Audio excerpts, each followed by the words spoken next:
Você já imaginou descobrir, em poucos minutos, como a Bíblia costura a saga de Israel com a ascensão dos antigos povos iranianos? Este vídeo revela conexões que vão de Gênesis ao Apocalipse, passando por Elam, Medos, Persas e profecias, que ainda ecoam nas manchetes. Prepare-se para enxergar personagens como Ciro, Dário e Assuero, não como nomes de livro, mas como peças de um xadrez divino que moldou impérios, exílios e até a sua fé hoje. Fique até o fim, porque cada minuto aqui traz um gancho que vai fazer você dizer: como nunca ouvi isso antes. E se você acha que história antiga é assunto morto, espere até entender o que essas batalhas dizem sobre os conflitos atuais no Oriente Médio. Curtiu a premissa? Então já deixa o like, se inscreve e comenta. Quero mais história escondida pra gente turbinar o algoritmo e trazer vídeos ainda mais épicos. Lembre-se, quem domina o passado, interpreta o presente e se prepara para o futuro. E tudo isso começa agora, em 3, 2, 1. Play. Voltemos ao início. Logo depois do dilúvio, a Bíblia apresenta Elam descendendo do Sem, como o tronco que germinou no que hoje chamamos sudoeste do Irã. Gênesis 10 e 22 lista esse povo entre as primeiras nações. E Isaías profetiza que dali viria parte do remanescente de Deus. Localizados a leste do Tigre, os elamitas ergueram palácios e exércitos que ora comerciavam, ora guerreavam com Mesopotâmia, Babilônia e Assíria. Embora a arqueologia mostre poucos contatos diretos com Israel nessa fase, a presença de arqueiros elamitas em alianças antigas prepara o palco para choques futuros. Pense neles como o prólogo de uma série.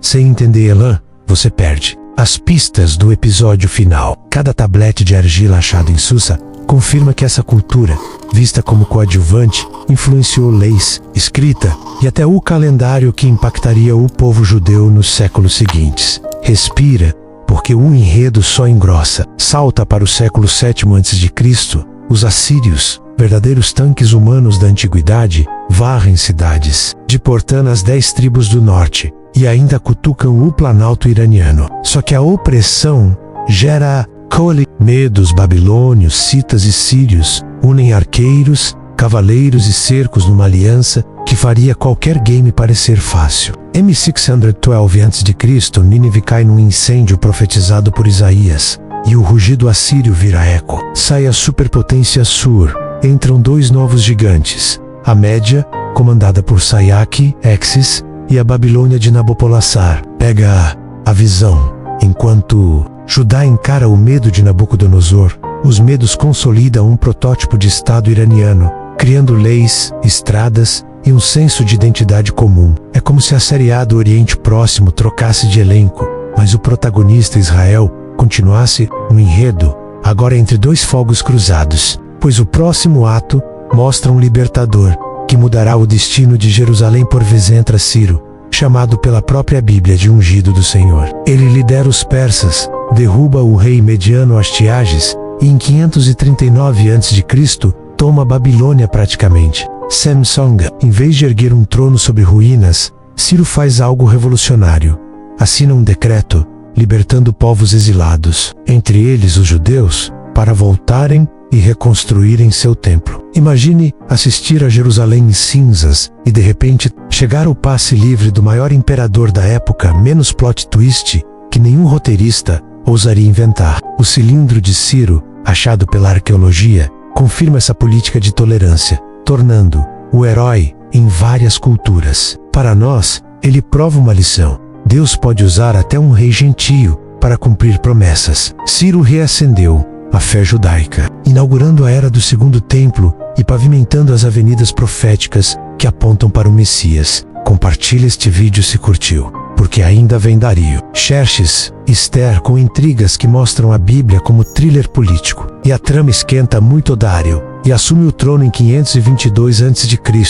e transforma a Pérsia numa máquina administrativa. Divide o império em satrapias, cria impostos padronizados e abre a rodovia real, espécie de internet de terra batida, que leva mensagens de extremo a extremo em dias, enquanto pedreiros judeus levantam o Segundo Templo. Profetas Ageu e Zacarias apontam o dedo e dizem: terminem a obra, Deus não falha. Ato seguinte, Xerxes e Menos o Assuero do livro de Esther ostenta festas de 6 meses. Mas nos bastidores, um oficial chamado Amã trama genocídio. Esther, órfã, judia e agora rainha, rompe o silêncio, vira a mesa e salva seu povo. Moral da história: coragem abre portas que medo fecha. Curiosidade rápida: o Festival Judaico de Purim nasceu desse dia de virada. Se você curte ver protagonistas quebrando estatísticas, já ativa o sininho, porque daqui para frente cada aliança política terá ecos de fé e resistência que repercutem até hoje. Sim, isso inclui as tensões que você lê nos portais de notícia toda semana. Artaxerxes patrocina Esdras, escriba que reinstala a Torá no coração do povo, e nomeia Neemias governador para reconstruir os muros de Jerusalém em tempo. Recorde: 42 dias de martelo na pedra e oração no alto dos andaimes. Essa autonomia supervisionada mostra a arte persa de dominar sem sufocar. Eles mantêm a lealdade local enquanto lucram com tributos, mas a ampulheta vira. M331 a.C. Alexandre Magno atropela o crescente fértil, exporta a cultura grega e desmonta o império. Depois da sua morte, generais dividem o bolo e surge a dinastia Seleucida na antiga Pérsia, empurrando cidades, ginásios e templos pagãos abaixo. O choque cultural é como tentar instalar software novo em hardware antigo. Trava geral. A resistência iraniana rende o Levante e Parta no século II a.C. Povo mestre em cavalaria que bate de frente com Roma e reafirma o zoroastrismo. Cada troca de coroa nesse tabuleiro adiciona camadas à profecia de Daniel, mas também sinaliza que nenhum império é eterno. Já Flash Forward 224 DC, os sassânidas derrubam os partas, restauram glória persa, constroem estradas e elevam o zoroastrismo à religião de Estado. Mas nenhum poder dura para sempre.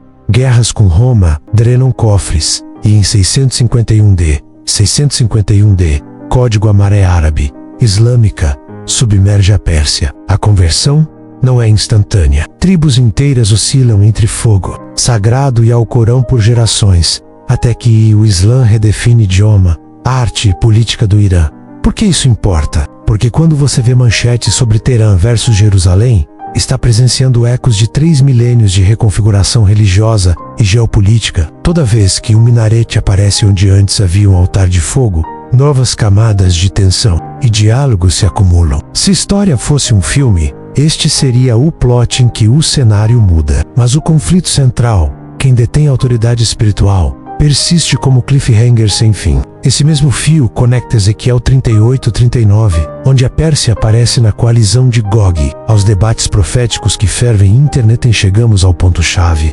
Mais importante do que prever calendários é reconhecer a mão soberana que costura cada império, cada queda e cada restauração. Quando Deus usa Elã para formar reino Ciro, para libertar escravos Esther, para virar decretos e até Alexandre para espalhar estrada, ele mostra que história não é aleatória. Por isso, em vez de pânico diante de crises, escolha confiança. Ativa Or, estude Aya. Quer mergulhar ainda mais fundo? O link do curso de teologia está na descrição. Clique, garanta sua vaga e receba o certificado que falta para transformar a curiosidade em conhecimento sólido. E agora me conta nos comentários, qual episódio dessa epopeia mais explodiu sua mente? Seu feedback decide o próximo vídeo e ajuda este conteúdo a chegar a quem precisa entender que Deus está no controle. Se você ficou até aqui, like, sininho e compartilha no grupo da família. Menos porque palavra boa não se guarda, se espalha. Nos vemos na próxima estreia,